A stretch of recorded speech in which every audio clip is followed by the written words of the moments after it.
So I was not working on anything else, but I was getting deep into the business and spending a lot more time than I normally would on a project of that scope to really understand what I was doing and get to the heart of the problem that I was trying to solve as a copywriter. And that paid off. You hear all the bull about marketing every day. Make your money in your sleep. My new offer is crushing it. My guru could beat up your guru. It's time to go right to the source and get the truth about marketing. With your host, the founder of copychief.com, Kevin Rogers. Welcome back to The Truth About Marketing. It's Kevin Rogers here. My guest today is Dan Ferrari. If you haven't heard about Dan, you'll never forget him after this call. Dan has come on the scene of direct response copywriting like Prince riding a Pegasus. His work has been acknowledged and celebrated from many of the greats like Ken McCarthy and Gary Bencivenga, and the dude's only been at the gig for about 3 years now, which is staggering. So he's obviously had a very tremendous run here, and he's worked with some big publishers, and he's now an in-demand freelance copywriter. So Dan, thanks for being on the call. Really excited to hear more of your story today. Well, thanks for having me, Kevin. Really excited to be here. Yeah, brother, this will be fun. I always say that when it comes to copywriters, just about every successful copywriter I know, they kind of got good fast, right? If you find this gig and it makes sense for you, things tend to just click. But I don't think I've ever seen anybody get so good so fast as you. I mean, you didn't stop at like good level. You got to great pretty fast. Was there a moment where you were like, oh damn, like I'm really good at this? I mean, was it obvious to you, or like all writers, is there tad of imposter syndrome lingering still there? I think the answer to that question is kind of on both sides. To address the latter part first, the imposter syndrome comes about just about every time I start a new project. Is this going to be the one where everyone finds out that I don't know what I'm doing? Right. But to go a little bit further back into history, the first control I wrote for The Motley Fool was right around doing this for about 2 years. And at the time, I didn't necessarily grasp how much of an accomplishment that was. And then a little bit later, as I got further into that business, I became privy, of some of the test results that they had done in the past, and kind of A-list copywriters who had come in and tried to do the same thing and had failed. And, that's kind of an eye-opener when you see that people who you look up to have tried to do the same thing that you just did and they couldn't do it. Yeah. I had to sort of like pinch myself a little bit and be like, whoa, that's crazy. I don't even know how that happened. Mm-hmm. Yeah.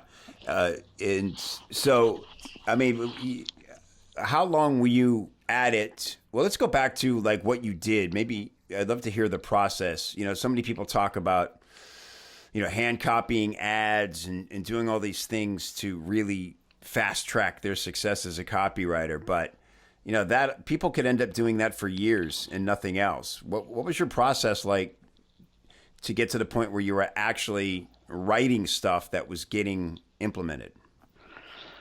Well, it was probably just being obsessed to a certain extent. When I first started this, everything that you just mentioned, I was hand copying ads for a few hours a day. I was subscribed to every email list there was. So I was reading another, 10 to 15 marketing emails a day. And then on top of all that, I was studying the great texts that everyone recommends you read, breakthrough advertising, tested advertising methods, and then also writing. And that's obviously the most critical part of that equation, because you can take this stuff in for the end till the end of time, and if you're not actually writing to sort of create that feedback loop about what you're grasping and what you're missing and how to sort of fill the gap between the two, you're always going to be at square one. And the more writing you can do, the more feedback you can get, and the more rapidly you can iterate your own process and your own results is, I think that's what makes the sky the limit, is just that constant process of iteration. Yeah, right. A lot of new freelancers will say, yeah, but I don't have anything to write about. Like, nobody's hiring me. How do I write with purpose? Yeah. So the kind of a funny story there is I was literally at the bottom of the barrel when I started this, because I didn't have any experience freelancing and I didn't have any experience copywriting. So in addition to not knowing how to write copy, I had no idea how to get a client. Yeah. And I didn't have a job at the time, so I had to feed myself essentially.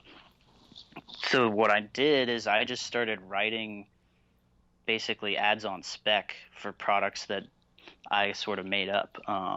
The first one that I wrote is I had a long history of competitive powerlifting, and I had stumbled across a couple strategies to get my lifts up when I was doing that I always thought, like I could teach this sort of thing and people would kill for it. So I just sort of created those as conceptual products in my head and then wrote sales letters based on them. And that was kind of the first stuff that I used to pitch the first couple clients. There's nothing to it. I just sat down and decided that's what I was going to do. I didn't actually produce the product, so it was an instant win for me. Yeah, that's great. No, that's really smart, and that's kind of what I tell people is, like, I mean, you go to ClickBank and write about anything that's in that marketplace, right? There's endless products there, and you can look at their copy and their testimonials and say, how would I take the same material and, make my own sales letter about it?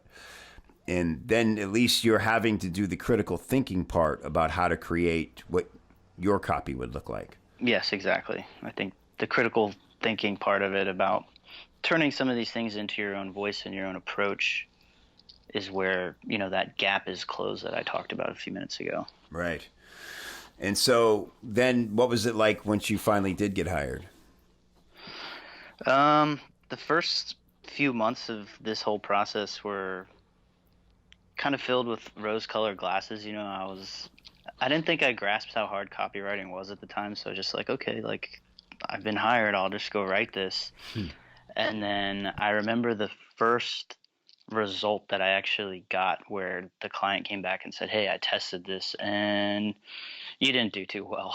And that's kind of a slap in the face and a little dose of reality that, okay, you can't just start copywriting and all of a sudden you're world class. And that goes back to the imposter syndrome that we've both just related on. Is it never goes away, because this is a hard career, and I know you agree with me when I say that you just have to be stubborn. You got to have a thick skin, and you got to view the things that don't go so well as learning experiences. And definitely in the early days, that's the approach that I took, and it's stuck with me this entire time, and it's definitely been an asset. And so then you were working at Motley Fool. Was that pretty early in your career? Was that kind of your first steady gig, or were there some freelance gigs before that? Yeah, so there was about a year of, I wouldn't call it steady freelancing. It was attempted steady freelancing, but that first year was just sort of bouncing around from industry to industry, project to project, and taking almost anything I could. And then I sort of stumbled into the Motley Fool stuff on accident. They happened to be hiring for a full-time in-house writer. And at the time I was in Alexandria, Virginia, where my ex-girlfriend was working in the building that was literally right next to the Motley Fool. Wow. And I had no idea. That's wild. Where they were. I mean, I had seen their copy before, right? And I knew that it was world-class, but beyond that, I didn't know anything about the company.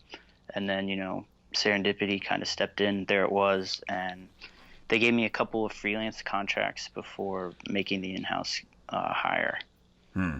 Cool. And then, so obviously, location, that's usually the big barrier, but there you were. Yeah, I mean, it was just a stroke of luck. I don't know where that came from, but Thank God for it, because it was just the tremendous part of my career, and I can't be grateful enough for the opportunity. Yeah. And then, so you had a lot of success there. Was that pretty quick, or would that take a lot of trial and error? So the first package that I wrote for them did 18 sales, which is Not their just goal. yeah, horrible failure to put it lightly. And that was on a freelance contract. So I was very fortunate that They must have saw something in your writing. exactly. Yeah. And I see this conversation going back and forth between freelancers and business owners all the time. And I think both sides have to kind of meet in the middle. And for the business owners like the Motley Fool to give a freelancer who they just paid a lot of money to a second chance when he didn't produce says a lot about the willingness to invest in finding talent. Right. And then, the willingness on my side was to stick with them and learn the business, to really deep dive into it so that, I could move up from that 18 sales. And it worked out for both sides of the table here, because after that poor first showing, I think I went on to write something like 4 or 5 controls in a row. Wow. And, each one of those was worth many, many, many times what they paid me to do it. So, you and Brian Kurtz have been talking recently about the value of these deep relationships between copywriter and client. Right. And to whatever extent that I was sort of a prototype for that in this situation, I mean, it was 100% the best decision I ever made. And, the results that I got for the Fool would indicate that it, not cutting me loose after that first failure was a great decision on their part. Right. And I just think that that's something that I'll continue to do. Is I don't see myself working, one-off projects very frequently, because it's really hard. I mean, you have to get in there and learn the business, and it takes time. After that first failure with the Fool, I was still on freelance with them. So I essentially ate into my own profit margins to take an extra long time to write that second control. So I was not working on anything else, but I was getting deep into the business and spending a lot more time than I normally would on a project of that scope to really understand what I was doing and get to the heart of the problem that I was trying to solve as a copywriter. And that paid off. Yeah. See, you just said something important right there, which is just your level of dedication for getting it right. A lot of people get a kick in the nads like that and have something just tank, and it's they take that as their cue to exit the business. And that's the difference between the greats. And there's just like, all right, obviously I've got a lot to learn here, and I'm going to keep at it. And at the willingness to sacrifice your own income or do whatever it takes to get to the next promo and hopefully get that control. And then to nail 4 or 5 in a row. I'm sure there's people out there who had 4 or 5 in a row failures. Maybe not with one company. I don't think they'd put up with that. Yeah. But certainly maybe for entrepreneur clients or something. So let's talk about, that. I appreciate you bringing up the Kurtz thing, because Brian and I just recorded another follow-up podcast about it. Based on all the responses his article got. This is a really important conversation because, the old model is sort of dead, I think, of, like you said, for both parties. It just doesn't make sense to come in, spend a month getting to know an industry and a company and an offer, and then another month or so writing the package and hoping it works. And even if you get paid $50K for that, no one's getting rich there. And if it doesn't work, the company sure hates paying that much money for a sales letter that didn't work, right? So it's just not a productive scenario.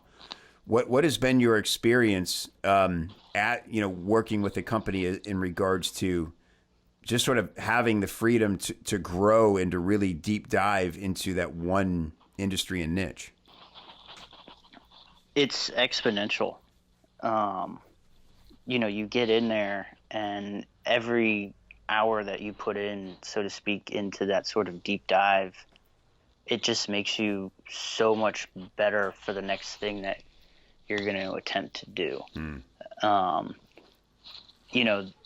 the other thing about those 4 or 5 controls that I wrote is I think each one did better than the last. So if that's any indicator of how much just spending every day as an employee working inside the business, I learned about it, and I learned how to fit my copywriting into what that business was doing in terms of who their gurus were, what the brand was, the voice that was resonating with their customers, and how the unique type of products that they have fit with that voice and the customer that was responding to that voice. It's just, it would have been impossible to figure out in 2 or 3 months. Yeah. And yet you did ultimately decide to end that agreement and kind of move on as a freelancer. And what led to that decision? That decision was mostly based around me wanting to move back to Hawaii, to be completely frank. Sure. And you know, I mean, at that point I had potential clients coming to my doorstep, so to speak, and saying like, well, we'd like you to do the same thing for us. And it's like I said a few minutes ago, like, I don't have any intention of being a one-off copy shop. Is whichever client relationships I enter into, they're going to be that deep dive variety, because you're just making it harder on yourself if you don't have that mentality. Yeah. And you know, how much do you need to know before you should apply to a business like that or a publisher? I mean, do you find that they're accommodating to newer, you know, I've heard, for instance, Brian and I talked about that Money Map is, you know, they want to create, or they maybe already have created, a scenario where any copywriter that comes into their business has got to spend a couple of years doing research before they ever get to write. Now, if Dan Ferrari comes to their company, I don't think they're going to make you sit in the research chair for 2 years before they get to see your work. But do you find that that's you know, kind of a protocol that are companies out there eager to develop talent, or are they just really looking for the hired gun? I think it goes both ways. I think a lot of it kind of depends on where that business is in terms of their staffing. I mean, if you look at somebody like Money Map, they have a team of very, very accomplished in-house writers. So, you know, they probably have a sufficient amount of production of very world-class copy.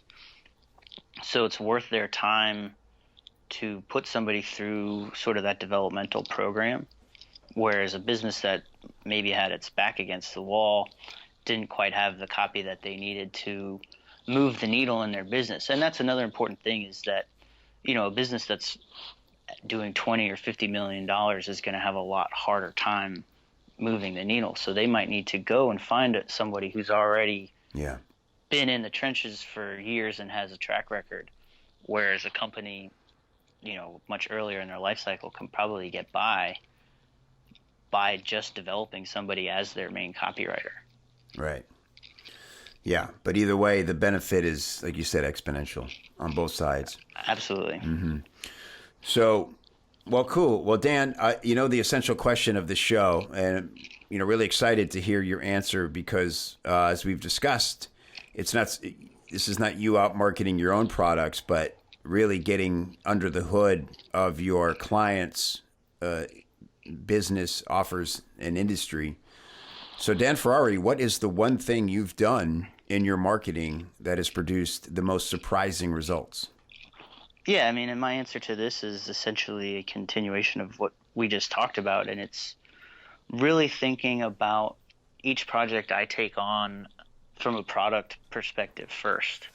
And what I mean by that is, my ideal situation would be to have my client come to me and say, hey, we have this idea for a product, and we want you to take part in the development of the product and helping us give the guru his voice and things like that, so that I can be in there kind of tinkering with their products from a sales perspective. And then stepping back from that, once it's ready to be promoted, I've made my job way easier by just giving the audience a product that's differentiated and that is actually set up to sell, as opposed to just the opposite of that would be a client that comes to me and says, hey, we have this product, you need to sell it. And I have no validation as to whether anyone wants it or if they're marketing in the places where the people who want it even exist. And, just I think a lot of my success has just been looking at product portfolios from a higher level and putting those together into consistent offers and funnels and things like that. And then, it's a much easier walk down the path as a copywriter when you do that. Yeah, great answer. Cool, man. I want to just quickly talk about the actual craft of writing, beyond the copy part of it, the persuasion, the sales, the features, the benefits. Do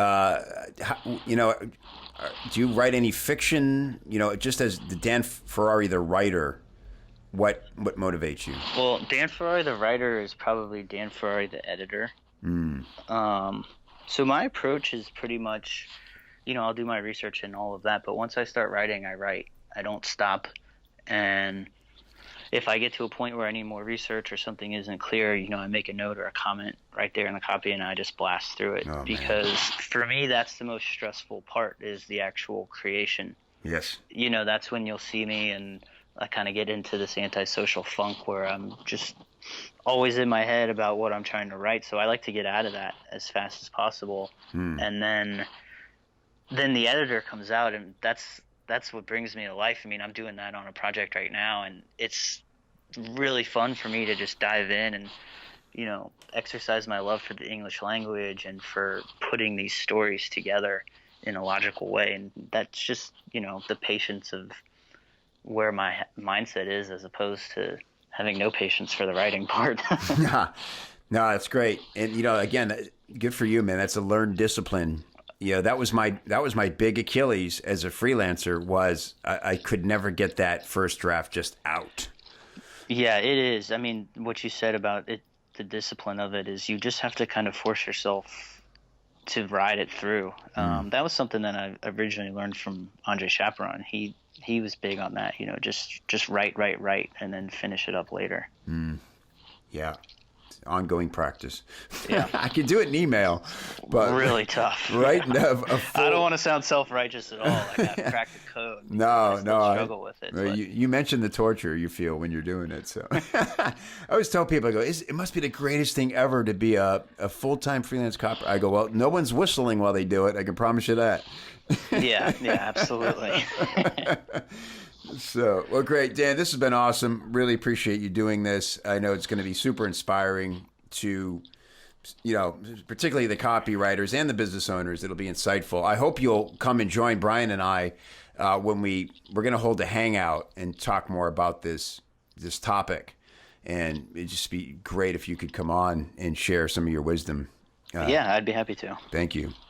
Yeah. So why don't you leave us, if you would, with just, what could you say? I mean, so many freelancers, I'm sure, in different parts of their career right now, feeling like, man, I can't get anybody's attention. What are they missing? What's the one thing they should be doing that they're probably not? To get attention of people in this market, I think it's just down to having a track record, and then, being humble when you talk about it, and just putting yourself out there, networking and having results. At the end of the day, it takes care of itself if you can do those two things. Very good. And speaking of networking, one last thing I want to mention. I thought this was a beautiful story. Tell me about meeting Gary Bencivenga. Oh, man. So I met Gary Bencivenga at the Titans event that Brian held in September of 2014. And the story is more or less just out of the context of even something that would happen in reality. I got food poisoning the night before. That's right. So I woke up the morning of the event and ended up being shuttled out of the hotel in an ambulance. Wow. Couldn't get out of bed. So they bring me to the hospital and fix me up with IVs and all that. And it was about lunchtime that I was completely feeling back to normal. And I said, can you guys just let me go back to this thing that I paid all this money to go to? And they said, well, we can do blood work. I said, I don't need the blood work. Just discharge me. So I missed the first half of the morning, but I came in, it was probably about noon. Everyone was finishing lunch and coming back to their seats. And you know how these things work. People rush to the front of the room to get their seats. Mm-hmm. So when I got there, the only seat available was in the very back table. Well, the table at the second to the end of the row.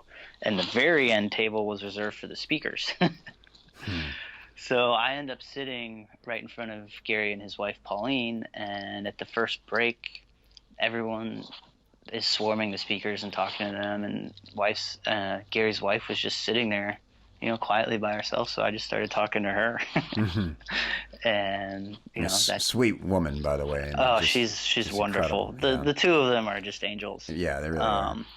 So yeah, she liked what I had to say apparently, and then she introduced me to Gary, and we kind of developed a little bit of a friendship after that. Wow. Another serendipitous thing, I've been very lucky to kind of just stumble my way into some of these things. And then you gave him something.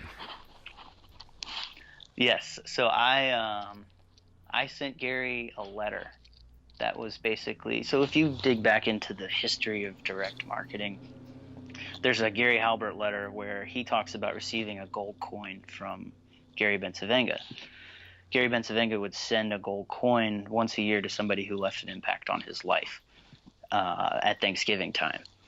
So what I did was I sent Gary Bencivenga the hand-copied sales letter for the B100, his DVDs, which is, I don't know, close to 100 pages long. Wow. So I hand copied the whole thing, and then I attached a letter to the front that said, hey, Mr. Bencivenga, I just want you to know that you've had a tremendous impact on my career. Your writing just resonated with me from the first day I saw it, and I've been very open about saying that, I've modeled myself after him. Mm-hmm. And yeah, it's just that little bit of gratitude went a long way. It's beautiful. It's a great story. Again, I think moments like that speak to why you're successful as much as your abilities and the things that the disciplines you've developed. So, Dan, thanks for sharing all this. It's been a great episode, and I look forward to talking to you again soon. Thanks, Kevin. Thanks for having me. Hey, thanks again for listening to the Truth About Marketing podcast. If you like this show and you think other people would like this show, the best way to spread the word is by reviewing and rating the show in iTunes. Just log in, click review, leave a big old fat 5-star review, and let everybody know that you dig the show so that they can dig it too. To get all the links and resources we mentioned on today's episode, please go to copychief.com/TAM, as in Truth About Marketing. And if you'd like to learn more about how you can improve your sales copy with templates, formulas, coaching, feedback, or hiring a pro, do all that on the inside of the members area of copychief.com, and I will look for you there. Thanks for listening. We'll see you next time.